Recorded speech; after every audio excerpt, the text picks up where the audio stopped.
So like I was saying, chat, very much lighter on the news this week. And we're also doing it a day early, so we're losing 1 day of potential news. We also didn't update the ticker. We're going to do that right now. All right, time to jump into news. We're starting news officially now. Light news week, but we're going to start, as we usually do, with the higher up new, the larger news and smaller news. We also, because there was such small news, we integrated chat picks into the news. So the chat picks are just in the list of smaller news. There's no dedicated chat pick section today. But we're first going to Eurogamer with Tom Ori.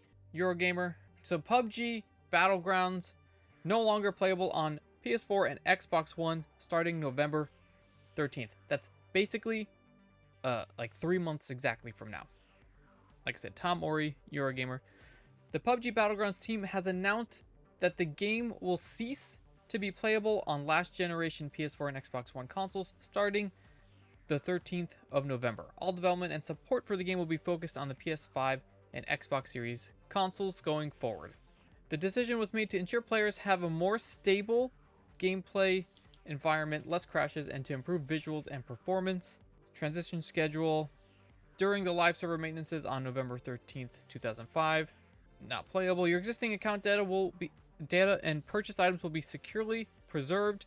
You can log into a PS5 or Xbox Series X and S at any time after the transition and continue playing with your existing account. No separate transfer process required. PlayStation users will need to download the PS5 version of PUBG Battlegrounds from the PlayStation Store in order to continue playing. Xbox users who already have the game installed will receive the current gen version automatically via smart delivery starting November 13th. Refunds for Battlegrounds Plus and PUBG Battlegrounds will be handled in accordance with each platform's refund policy and procedures. For more details, please contact the customer service team of your respective platforms. So that's, again, we were literally just talking about this last week, I believe. Slowly but surely, games are going to be taken down or shut off for the older generations. And now we're starting to see it. It might ramp up soon. Who knows? But until then, we're going to talk about FBC Firebreak and their recent update. And by update, I mean like company update, not game update. This is Chris Scullion, VGC. So Remedy was unsatisfied with FBC Firebreak's launch sales, but says it has a solid game to build on. Talking about FBC Firebreak, the Left 4 Dead-esque game set in the universe of Control. The co-op PvE first-person shooter set in the Control universe was released on June 17th, and it's not only Remedy's first full multiplayer game, but also its first fully self-published game. I think they were just talking about how, yeah, here, right in the first paragraph. Publisher says, while the launch was a technical success because it reached over 1 million players in its first 10 days, this didn't necessarily result in a financial success since the majority of the players were Xbox Series S and S and PS5 users. The game was released on both Game Pass and PlayStation Plus, meaning it's unlikely many players bought the game full price on those systems. Instead, Remedy received an initial accrual from subscription service agreement with Sony and Microsoft, a payment for putting its games on their service. Remedy would have been hoping sales of the PC version would have covered for lower console sales. It instead noted on Steam, which was planned as the primary consumer sales channel on PC, the launch underperformed. Publisher said the initial feedback on the game was negative, but also says that over time it's worked hard to turn this around and claims that players who have stuck with it are happier now. The game's initial onboarding experience and mission structure resulted in high early player drop-offs and an influx of negative reviews. As players spent more time in the game and were released updates improving the game, sentiment and reviews turned more positive. Commercially, we were unsatisfied with the launch phase consumer sales of FBC Firebreak. Despite this, it believes it can turn around the game's fortunes over the long term. They talk about how they want to do more updates and how they're going to continue working on it. So as long as people continue to play the game, they'll most likely just continue supporting it. But if they don't see a significant increase in the player base or sales, I would assume, as is going with all these other titles and studios, something's getting shut down. People be getting laid off. So, I mean, we do want to jump into this at some point. We just got to figure out the right time. But we do need to jump into this game. The last piece of larger news is Fae Farm shutting down. Let's check in with PC Gamer. Andy Chalk. So Fae Farm announces the looming end of online play on Steam and disappears entirely from Epic, but Phoenix Labs is still around.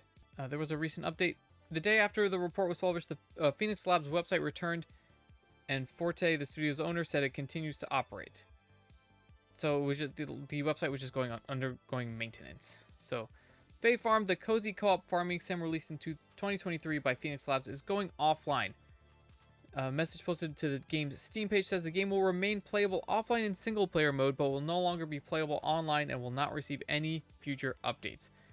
And then it says, it also appears that the developer Phoenix Labs, which laid off the majority of the studio in January, is now fully closed and gone for good. But the update is saying that the website is still working. It was just undergoing maintenance, probably to update it with the information that it's being shut down for online services.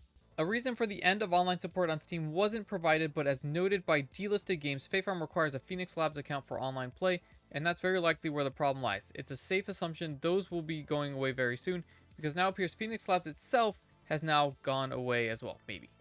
We don't think so. Nothing official on that for sure right now. We said that Phoenix Labs layoffs in January sounded like a studio closure in everything but name, and while there's been no official word, the website at Phoenix now leads to a site not found. Again, it's back up and running according to the day after this was reported, which was 2 days ago. So yesterday, there was an update saying that the website was just undergoing maintenance. So thankfully, in the Stop Killing Games fashion, this game is playable offline. So not impacting the entire game that the servers need to be shut down, like these other games are. But unfortunately, it is being shut down. I don't know what the player base was like. I haven't heard the name of this game in a while, even though it only came out a couple years ago. Not a lot's been talked about that I've seen since release and then the layoffs and stuff. Moving on to smaller sized news. The lead for the Diablo franchise has stepped down. So Diablo series head Rod Ferguson leaves Blizzard after 5 years. This is Chris Scullion, VGC. Ferguson, who was previously a program manager at Microsoft before working at Epic Games to lead on Gears of War, moved on to Irrational Games, 2K, and Black Tusk Studios before returning to Microsoft to serve as the studio head of the Coalition and work on Gears of War again. Ferguson then left the Coalition after nearly 5 years to join Blizzard and led the Diablo franchise, but following the sale of Activision Blizzard, he found himself under the Microsoft umbrella for the third time. Now Ferguson has taken to social media to confirm that he has stepped down from his role as Blizzard Senior Vice President and Diablo General Manager in search of a new challenge. He says, "When I joined Blizzard 5 years ago, I had two main goals, besides getting my sword, to revitalize one of my favorite franchises of all time and to have a meaningful impact on the company I admired." He says it on LinkedIn. "And it is with great pride and gratitude that I can now look back on this period of my career and say that not only did I achieve these goals, but having the privilege of leading the team alongside some of my favorite people in the world and shipping amazing experiences for our players helped me to grow as a leader and as a person." Diablo franchise, he's talking about how fun it was and stuff like that. "I am extremely grateful for the honor of playing some small part in this extraordinary franchise, and as I prepare to leave Blizzard and Microsoft, I do so with full confidence in Diablo's plans, teams, and leadership. As for me, stay tuned, details on my next adventure coming soon." So we shall see where this dude ends up. Hopefully he can revitalize more dead franchises. Even though Diablo wasn't really dead, but it was definitely nowhere near as popular, I would say, as it is now after Diablo 4 releasing. Next up, we've got Battlefield 6 beta cheating. Chris calling VGC again.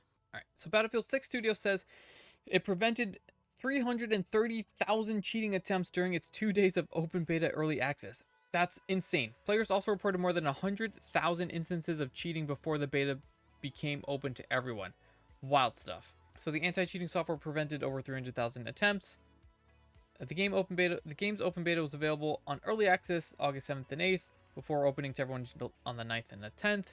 In a post made on EA's official Battlefield 6 forum, a member of the game's Spear anti-cheat team, referring to themselves as simply AC, gave players an update on some of its anti-cheat statistics from the early access period. According to the developer, the game's Javelin anti-cheat system prevented 330,000 attempts to cheat or tamper with anti-cheat controls. On top of this, players reported a further 44,000 instances of potential cheaters on the 7th and 60,000 on the 8th. It doesn't specify whether or not these are overlapping accounts. Maybe those 44,000 were still in there the next day and are inside the 60,000. Who knows? There's no way to know. So we are already using these with our own gameplay integrity team to add and improve our detections for Battlefield 6. They're also working with Battlefield Positive Play team to actively remove those reported we can confirm to be cheaters. So they're working hard, which makes a lot of sense. They're going to need to work even harder once the game's fully released, which isn't for a while actually. But we got one more round of beta access this weekend, starting I think today, right? So hopefully they get a lot more IPs banned. We're going to skip this one. We'll go to Far Cry live action ? This is Christopher Livingston, PC gamer. Ubisoft announces a live-action Far Cry TV series and then immediately pretends it didn't announce a live-action Far Cry TV series. Reportedly in the works at FX and will star Rob McElhenney of It's Always Sunny in Philadelphia, but Ubisoft quickly took down the announcement. Okay. Ubisoft is no stranger to its video game news leaking ahead of time, but this is the first time I can remember one of its TV shows leaking early, and the leak is coming from Inside the House. An article about a news television project appeared on Ubisoft's own news site over the weekend, but then was quickly removed. Not quickly enough, however. The now missing news post announced that a live-action Far Cry TV series is in the works at FX. Post on the Far Cry subreddit, removed but reported on by Eurogamer, captured a few details. Anthology drama. Each season will be set in a new world with a different cast of characters, which makes a lot of sense, especially for FX. And then Rob McElhenney, co-executive producing. And then they just deleted the post and pretended like it didn't happen. Other big question, why take down the announcement? Even if it was accidentally posted early, you might as well just run with it because now we all know about it. I've asked Ubisoft for comment and we'll update this article if I hear back. Smart money is on me not hearing back. And it doesn't seem like there's an update on this. This was reported 3 days ago. So hey, maybe there's a Far Cry live action coming soon to FX. Next, I think Rematch either put out or is planning to put out a pretty large update patch thing. It is Andy Chalk, PC gamer. Rematch's latest update aims to fix the major netcode releases, including missed tackles and false goals. Crossplay will hopefully go live by the end of August. Okay, multiplayer soccer game Rematch came out strong. Unforeseen technical complexities, which we have seen firsthand. Crossplay functionality coming in the near future. There's a bigger deal than the missing netcode. Steam reviews are slipping. Rematch is wearing a mixed rating over the past 30 days. Although its overall rating remains mostly positive, players are growing increasingly frustrated with persistent desync issues that are causing all sorts of headaches. Crossplay is a pretty big deal, but it won't mean much if everyone gives up on the game because the netcode just doesn't work right, which is, again, one of the biggest problems with Rematch is the desync, is the rubber banding. Some of the wildest desync that I've seen in a game, in a modern game. If you own Rematch, you should see the beta version of the game appear in your Steam library automatically. Not having to switch to a beta branch of the game is settings, which is nice. Beta build will also be missing a few features for quick match ranked and the store, which makes sense if it's a beta version of the patch. Roll out the patch and the live service of Rematch on Monday, August 18th. We'll have a new battle pass. Full patch notes here. Tackle improvements or improved network resolution and rollback on tackles. Fix an issue where sometimes a player preparing a shot that cannot be tackled, which again, is something we've seen. Goalkeeper improvements. Fix an issue where the goalkeeper catch deflect seems to play correctly but was subject to rollback immediately after. Issue goal could be validated and scored even if the goalkeeper had caught or deflected the ball. Goalkeeper would sometimes play the catch animation when diving close to another player. And vulnerable goalkeepers can no longer be tackled when doing an action moving them outside the keeper area. Procedural animations now visibly move their arms to catch balls. Prevent ball from appearing too far away from the player in possession. Ball touch is the visual system that animates the ball when it's in possession. This allows ball possession to be more clear, but doesn't impact gameplay since in possession the ball doesn't have a hurt box. Incorrect ball position during ball control, or the ball warped back and forth in a weird way during certain ball controls. There's the rubber banding. Shake cam intensity reduction. Defensive mode deflects could be denied. Cancel itself. Static ball not being controllable. Animations. Reduced speed of walking animation. Oh, you can't stomp it slow anymore. More options. Magnus sensitivity. Interesting. Crash fixes. Lag at the end of a match. And then a bunch of smaller patches. Menus and interface. Added editable color feedback on the body part thumbnails.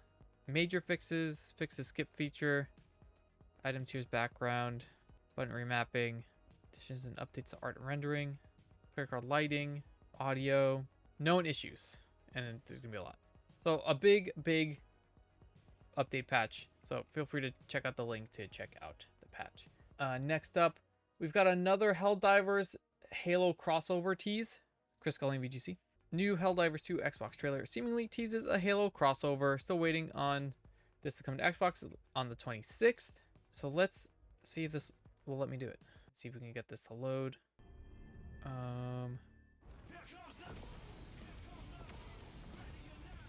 That looks kind of like ODST stuff. It doesn't want to load correctly. Anyway, I'm going to put the link to the video in the chat. But I did watch it earlier. It's pretty hype. Again, we did see a Halo tease already a couple weeks ago. They're just going to keep teasing it until it comes to Xbox. So hopefully it comes soon. I'm very excited for it. And last, we have kind of a very specific, kind of just silly news thing. Just because I thought it was funny to add, so we're going to add it. We got a Eurogamer article about a Uniqlo, new Uniqlo shirt. Expert Splasher 10+. I don't know what that 10+ is. Brett and Uniqlo announced its latest line of collaboration clothing, and this time it zeroes in squarely on Pokemon TCG. It's not the first time Uniqlo has teamed up with the prestige video game brands. Seen Street Fighter, Final Fantasy, Animal Crossing, but this is the first time the card game itself has taken center stage thanks to TCG Pocket. So 10+ is probably for the card thing. Magic Card it pays homage to the little fish with a lot of potential signature move, Splash, which famously does nothing in the video games. Throughout its time in the TCG, it's actually managed to do some damage. Only 10. The t-shirt is a nod to that. Oh, that's what the 10+ is. I don't play the game, so. So, I don't know who wouldn't want this shirt. This shirt rules. Expert Splasher with the carp on it. But that's the last thing that we have for news for this week. Again, the dev dub that I was thinking I was going to do the Battlefield devs again, but we just did them because the issues aside, the beta has been a huge success for them, and they've been doing, like we talked about a lot with the cheating stuff right now, but we just might, because it's a shorter week, shorter list of stories. No dev dub this week. We'll have one next week because we will have an extra day of news next week because we're going to take into account tomorrow. But if you have some last minute breaking news, feel free to post it in chat. I did see a little bit about that. Dorkin. I was going to wait until like tomorrow to see if there was like an actual fully fleshed out story about it, so we can add it for next week. Power Wash Sim announced their price for 2 clearly release date. Oh, interesting. Let's see. This one is Sao Romano Gamatsu. Power Wash Sim 2 priced at $24.99, and then see if the trailer loads at all. It might not because everything's struggling right now, but we'll see. We're Future Lab, creators of Power Wash Simulator. We've had some questions about our sequel and how much it might cost in this changing financial climate. Yeah. Especially given the fact our first game cost less than $25.